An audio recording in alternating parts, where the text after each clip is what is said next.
আজকে আমাদের পুলিশ উইকের আজকে লাস্ট আমাদের হচ্ছে ডিস্ট্রিক্টের যে প্রোগ্রাম হচ্ছে আজকে তারই একটা অঙ্গ হিসাবে bike rally crime against women আর চিলড্রেন তাদের সুরক্ষার পরিপ্রেক্ষিতে মানুষকে জাগ্রত করার জন্য এই বাইক র্যালি হচ্ছে। আপনারা জানেন শুধু পুলিশের দায়িত্ব না, এটা সমাজের ঠিক করতে গেলে এটা মানুষের সবার নৈতিক এবং সামাজিক দায়িত্ব। তার জন্য মানুষকে জাস্ট অ্যাওয়ার করা যে কোনো জায়গাতেই যদি শিশু কোনো আর নারীদের যদি কোনো আইনগত মানে কোনো নির্যাতন হয় বা শিশু শ্রম হয় বা বাল্যবিবাহ হয়, পুলিশকে জানানো আর আইনের আশ্রয় নেওয়া।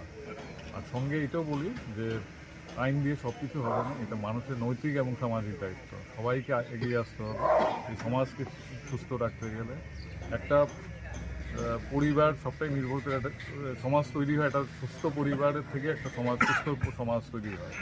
আর সুস্থ পরিবারটাই নির্ভর করে নারীদের উপর আর শিশুদের উপর। তারই পরিপ্রেক্ষিতে